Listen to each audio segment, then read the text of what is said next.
चलो विद्यार्थी मित्रों આપણે આગળ સ્વાધ્યાય 1.2 ના દાખલા નંબર 1 2 3 અને 4 જોયા। આજે હવે આપણે દાખલા નંબર 6 અને 7 જોઈશું। દાખલા નંબર 5 બાકી રાખીશું। કેમ? કારણ કે એ થિયરિકલ ટાઈપ દાખલો છે, એ થિયરી જેવા દાખલા હોય એ આપણે છેલ્લે લઈશું। तो आज हूँ पहला लઉં છું દાખલા નંબર 7 કારણ કે એની રકમ જરા મોટી હતી એટલો। પછી લઈએ છીએ આપણે દાખલા નંબર 6। રકમ વાંચીએ તો એક રમતના ચલો એ પહેલા એક બીજો પોઈન્ટ જોઈ લઈએ। ભૂસા નસા યાદ કરી લઈએ। હવે આ થિયરિકલ દાખલાઓ છે કે જેની અંદર આપણે રકમ વાંચી અને પછી નક્કી કરવાનું છે કે લસા શોધવાનો કે ગુસા શોધવાનો। એ નક્કી કરવા માટે આપણે પહેલા આ બે શબ્દોને સમજવા પડશે। આ બે બરોબર સમજશો તો આ ખબર પડી જશે ઓટોમેટિકલી। ચલો ગુસા એટલે આપણે આગળ જોઈતું ગુરુત્તમ સામાન્ય અવયવ, એટલે આનો બીજો શબ્દ કયો તો આપણે જોયો તો આગળ દાખલા। ગુરુત્તમની જગ્યાએ ગુરુત્તમ એટલે जो रकम में महत्तम शब्द होय तो पण आपणे शुं शोधवानो गुसा। जो तो कयो शब्दनो पर्याय महत्तम, महत्तम शब्द होय रकम में छेल्ले प्रश्न तो आपणे शोधीशुं गुसा। चलो लसा में शुं शोधीशुं तो लसा एटले लघुत्तम सामान्य अवयवी। હવે આનો અર્થ સમજીએ આપણે। લઘુત્તમ સામાન્ય અવયવી, અહીંયા છે અવયવી, તો અવયવી એટલે આપણને થોડું ખ્યાલ આવી જાય કે ભાઈ ચલો 5 ના અવયવી કયા? અહીંયા અવયવ નહીં પણ અવયવી શોધવા પડશે। તો 5 ના અવયવી કયા તો આપણને ખબર છે 5, 5 માં 5 ઉમેરો એટલે 10, રિપીટ પાછું 10 માં 5 ઉમેરો એટલે 15, પાછું 5 ઉમેરો એટલે 20। તો આમ એક ચોક્કસ જગ્યા ચોક્કસ સંખ્યા વારાઘડીએ આપણે દરેકમાં ક્રમિક પદોમાં ઉમેરીએ છીએ એટલે આપણે આવશે અવયવી, એટલે એને કહેવાશે અવયવી। હવે આના અંદર અવયવી આવે છે તો આવું અવયવી આવે એના માટે આપણે જે આવા થિયરિકલ જે દાખલાઓ હોય એમાં કેવી રીતે આવે તો આપણે સમજ્યાને જરા કમ્પેર કરીએ બીજી રીતે। તો જો એક રાઉન્ડ છે, સમજી લો કે આ 5 મીટરનો રાઉન્ડ છે, પ્રારંભ બિંદુથી અહીંયો 5 મીટર। પછી બીજો રાઉન્ડ મારીએ એટલે કેટલા થશે બોલો તો? પહેલા 5 મીટર 5, પછી કેટલા થશે 10। ત્રીજો રાઉન્ડ મારીએ તો બોલો તો કેટલા થશે 15।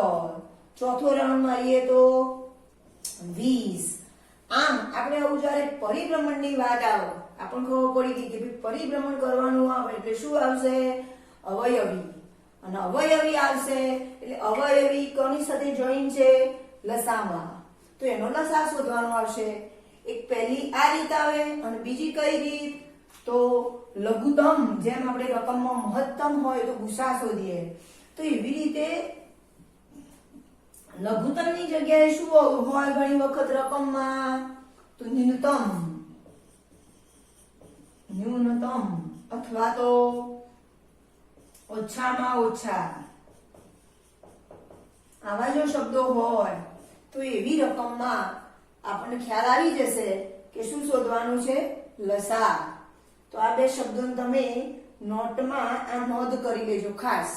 અને બીજું આવશે પરિભ્રમણ, એની જગ્યાએ પરિભ્રમણ કરવાના હોય તો આ રકમમાં જો આ બધા શબ્દોનો ઉપયોગ થયેલો હોય આ ટાઈપની રકમ હોય તો આપણે શોધીશું લસા।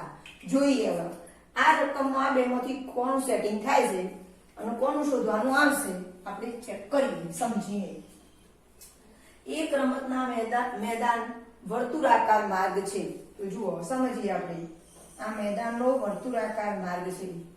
સોનિયાને તેનું એક પરિભ્રમણ પૂર્ણ કરતો 18 મિનિટ લાગે છે। ચલો સમજો કે અહીંયા પ્રારંભ બિંદુ છે તો અહીંયાથી સોનિયો અહીંયાથી આ ચાલતો જાય અથવા દોડતો જાય તો એને કેટલી મિનિટ લાગે છે સોનિયાને? 18. પછી બીજું કોણ છે? જ્યારે રવિને તેનું પરિભ્રમણ પૂર્ણ કરતો કેટલી મિનિટ લાગે છે? 12 મિનિટ. તો અહીંયા રવિને લખીએ તો 12 મિનિટ. ધારો કે બંને એક જ સમયે અહીંયાથી પ્રારંભ બિંદુથી એક જ સમયે એક જ બિંદુએથી એક જ દિશામાં પરિભ્રમણ કરવાનું પ્રારંભ કરે છે. બંને એક જ દિશામાં. તો કેટલી મિનિટ બાદ બંને ફરી પ્રારંભ બિંદુ ઉપર ભેગા થશે? ચલો આને પહેલું રાઉન્ડ કરતો કેટલી મિનિટ લાગશે? 18. પછી બીજું રાઉન્ડ કરતો કેટલી લાગશે? તો બીજી 18 માં 18 ઉમેરો તો 36. ત્રીજું રાઉન્ડ કરશો તો કેટલી લાગશે? બોલો તો 54. તો અહીંયા જો શું આવે છે? અવયવ આવે છે કે અવયવી? તો એવી રીતે અહીંયા આવશે રવિનો તો 12 12 દુ 24 થશે. 12 3 36. તો આમ જુઓ અહીંયા શું આવે છે? અવયવી. તો અવયવી શબ્દ આવે છે. તો અવયવી આવે ત્યારે આપણે શું આવશે? લસા. તો આપણને ખબર પડી ગઈ કે આ રકમમાં આપણે શું શોધવું પડશે? લસા. તો ઘણી વખત દાખલાઓ આ રીતના આવતા હોય છે પરિભ્રમણ વાળા. બીજું કેટલીક વખત રકમમાં ન્યૂનતમ લખેલું હોય, કેટલીક વખત ઓછામાં ઓછું લખેલું હોય, તો અને ત્રીજો શબ્દ પરિભ્રમણ કરવા વાળા દાખલા હોય. તો આપણે સમજી લેવાનું કે આપણે ફરજિયાત શું શોધવાનું છે? ગુસા. તો આ નોંધ આપણે યાદ રાખવું, તમે લખી દેજો. ચલો આપણે એવું નક્કી કરી દીધું કે ભાઈ આપણે શું શોધવું પડશે? એ જવાબ તરફ જવા માટે બોલો તો શું શોધવું પડશે? લસા. તો લસા માટે આપણે અવયવ પાડીએ. ચલો તો લખીએ આપણે લસા શોધવો પડશે.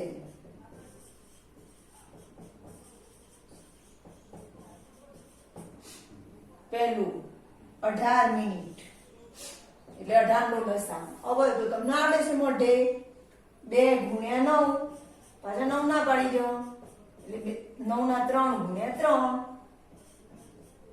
એટલે 3 નો શું થશે? સ્ક્વેર. ચલો એવી રીતે પછી કોણ છે સંખ્યા બીજી? 12. 12 ના અવયવ કયા? 4 ગુણ્યા 3. 4 એટલે 2 નો સ્ક્વેર ગુણ્યા 3. તો એ આવશે 2 નો સ્ક્વેર ગુણ્યા 3. ચલો આપણે એનો લસા શોધીએ. તો લસા બરાબર બોલો તો લસા એટલે શું કરવાનું? બંનેમાં જે સરખા હોય એ તો લેવાના. ચલો બંનેમાં સરખા અવિભાજ્ય છે 2 2. પણ આની કઈ ઘાત લેવાની? ઓછી કે વધારે? તો કઈ આવશે? લસામાં વધારે ઘાત. ઓછી ઘાત વાળું પદ નહીં આવે. તો કેટલું આવશે? 2 ની 2 ઘાત. બીજો જુઓ 3 પણ સરખા છે તો 3 માં કયું પદ આવશે? 3 ની 2 ઘાત. ચલો 2 ની 2 ઘાત એટલે કેટલા થશે? 4. 3 ની 2 ઘાત એટલે 9. 9 4 36. તો આપણો લસા કેટલો આવ્યો? 36. એનો મતલબ કે આપણે લખી દેવું પડે લાસ્ટમાં કે આમ. તો એ પ્રશ્ન છે કેટલી મિનિટ બાદ બંને ફરી પ્રારંભ બિંદુએ ભેગા થશે? તો કેટલી મિનિટ બાદ? તો એ કેટલી જગ્યાએ લખી દઈએ? 36 મિનિટ બાદ. 36 મિનિટ બાદ સોનિયા અને રવિ બંને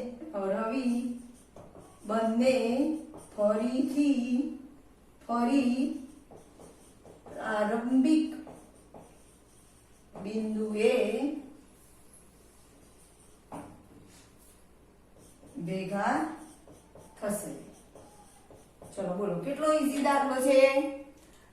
હવે આવા દાખલા આવશે ત્યારે રકમ વાળા આવી રીતે ડાયરેક્ટ ના આવતા હોય પણ આવી રીતે લાંબી રકમ હોય ત્યારે આપણે બતાવ્યું કે આપણે બરોબર શું જોવાનું એ તમે સમજી લો એટલે તમને ખ્યાલ આવી જશે. ચલો આવા બીજા દાખલા તમને હોમવર્કમાં આજે આપીશ. હવે આપણે દાખલો નંબર લઈએ છે 6. ચલો દાખલા નંબર 6 તરફ. કે અહીંયા 2 રકમ આવે છે. પહેલી છે 7 ગુણ્યા 11 ગુણ્યા 13 ગુણ્યા 13 પ્લસ 13 એક આ સંખ્યા આવી છે તો પહેલા એ જોઈએ આપણે 7 ગુણ્યા 11 ગુણ્યા 13 પ્લસ 13 અને બીજી રકમ આપી છે આપણે પછી બીજી લઈએ પણ એ ગણવાનું શું છે તો એ શા માટે વિભાજ્ય સંખ્યા છે હવે શા માટે વિભાજ્ય સંખ્યા છે તો એનું આપણે ઉદાહરણ લઈએ તમને કોઈ પ્રશ્ન કરે કે ભાઈ 9 શા માટે વિભાજ્ય સંખ્યા છે તો આપણે કારણ શું બતાવીશું એનું તો આપણે આગળ જોઈ ગયા કે ભાઈ વિભાજ્ય સંખ્યા કોની કહેવાય તો જેના અવિભાજ્ય અવયવ પડતા હોય એની કહેવાય વિભાજ્ય સંખ્યા તો જો આના કયા પડે છે 3 ગુણ્યા 3 એટલે અવિભાજ્ય અવયવીકરણ થાય છે અવિભાજ્ય સંખ્યા કહેવાય ચલો જોઈએ 20 તો 20 માં પણ એવું છે 20 એટલે 2 ગુણ્યા 2 ગુણ્યા 5 તો આમાં પણ જુઓ આ 20 ને આ રીતે ગુણાકાર અવિભાજ્ય સંખ્યાના ગુણાકાર સ્વરૂપે આપણે લખી શકીએ છીએ માટે 20 એ અવિભાજ્ય સંખ્યા છે અથવા 2 ગુણ્યા 5 એ અવિભાજ્ય સંખ્યા છે તો આનું કારણ આ થાય આપણે તો એવું જ આપણે અહીંયા વિચારી લઈએ બધાના વચ્ચે કેવો સંબંધ હોવો જોઈએ ગુણાકારનો હવે તમને વિચાર થશે કે ભાઈ 7 ગુણ્યા 11 ગુણ્યા 13 ગુણ્યા પ્લસ 13 તો આપણે ડાયરેક્ટ કહી શકીએ વિભાજ્ય છે એવું પણ ના કહી શકાય કેમ ના કહી શકાય મેં તમને કહ્યું અહીંયા કે બધા વચ્ચે કેવો સંબંધ હોવો જોઈએ ગુણાકારનો તો જો અહીંયા ગુણાકાર છે અહીંયા ગુણાકાર છે પણ અહીંયા શું છે પ્લસ તો પહેલા એનું સ્વરૂપ બદલવું પડશે આપણે તો ચલો આ એક આખું પદ થયું આ બીજું પદ થયું બંનેમાં શું સરખું તમને દેખાય છે કઈ સંખ્યા સરખી દેખાય છે 13 તો 13 ને આપણે કોમન કાઢી લઈએ તો કૌંસમાં શું રહેશે જુઓ 7 ગુણ્યા 11 પ્લસ અહીંયા કેટલા રહેશે 1 ચલો 13 એમને 7 ગુણ્યા 11 એટલે કેટલા થશે બોલો તો 11 7 77 77 પ્લસ 1 77 પ્લસ 1 એટલે કેટલા થશે 78 ચલો 78 ને આપણે અવિભાજ્ય હવે ઊભા પાડી દઈએ એટલે આપણને ખ્યાલ આવી જશે 2 3 એ ચાલશે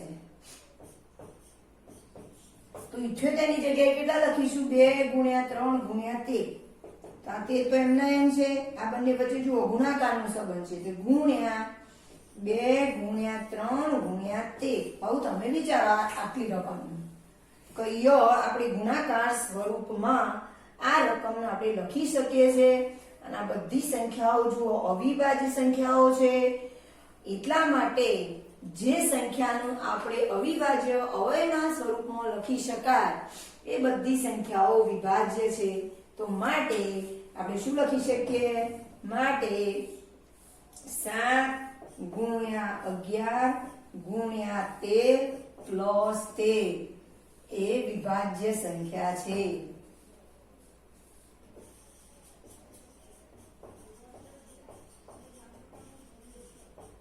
કારણ આપવું હોય તો આપણે શું લખી શકીએ કારણ કે આ સંખ્યાના ને અવિભાજ્ય અવયવીકરણની રીતે લખી શકાય છે ના લખો તો બી ચાલે કારણ કે અહીંયા કારણ આપણને દેખાઈ જાય છે ચલો એ જ રીતે આપણે આપણે બીજી સંખ્યા લઈએ કઈ છે આપણી બીજી સંખ્યા 7 ગુણ્યા 6 ગુણ્યા 5 ગુણ્યા 4 ગુણ્યા 3 ગુણ્યા 2 ગુણ્યા 1 પ્લસ રકમ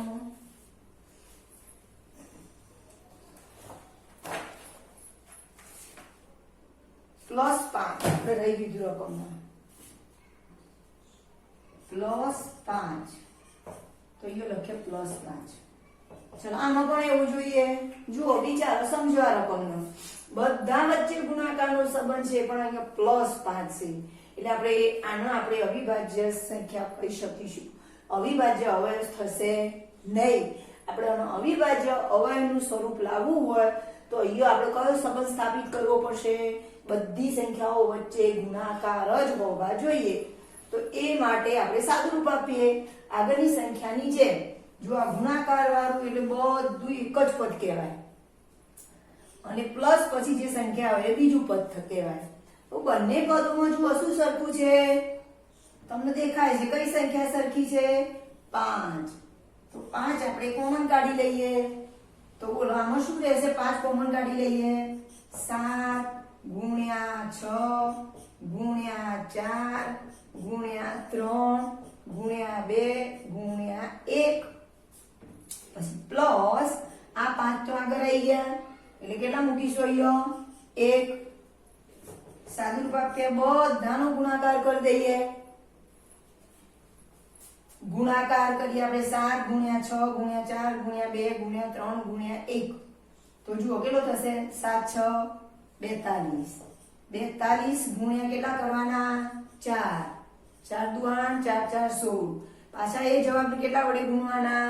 3 વડે અથવા 3 દુ 6 ડાયરેક્ટ લઈ લઈએ આપણે.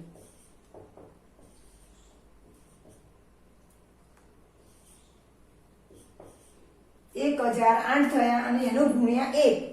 1 ને તો કોઈ પણ સંખ્યા વડે ગુણીએ એટલે કઈ ફેર પડશે નહીં. એટલે કેટલો જવાબ આવે બધાનો ગુણાકાર? 1008 અને આ પ્લસ 1. હવે આમાં આપણે ઉમેરી દઈએ. 1008 પ્લસ 1 એટલે કેટલા થશે? 1009. હવે 1009 ના આપણે શું કરવા પડશે? શું કરવા પડશે બોલો તો?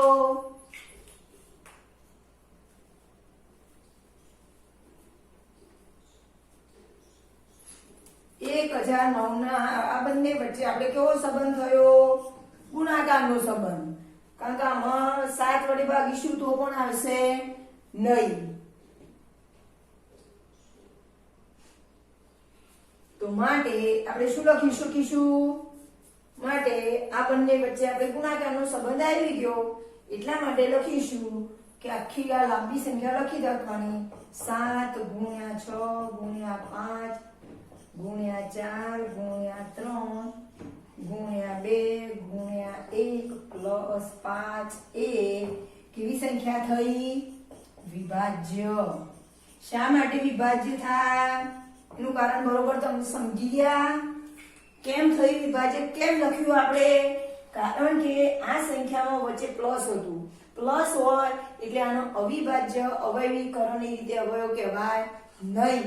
એટલા માટે એનું સાદું રૂપ આપ્યું. તો બંને વચ્ચે જુઓ ગુણાકારનો સંબંધ થઈ ગયો એટલે આ સંખ્યાના અવયવ આ બે થયા એટલા માટે આપણે આને કહી શકીએ વિભાજ્ય. તો ચલો આ રીતના દાખલા તમને આવડી જશે. ઓકે ચલો હવે આપણે આવતીકાલે લઈશું 1.3 લઈશું. આનું હોમવર્ક આજે આપણે આપી દઈશું તો તમે કમ્પ્લીટલી કરી લેજો. જેને ના આવડે જરા કોન્ટેક્ટ કરી લેજો મારાથી. Okay bye.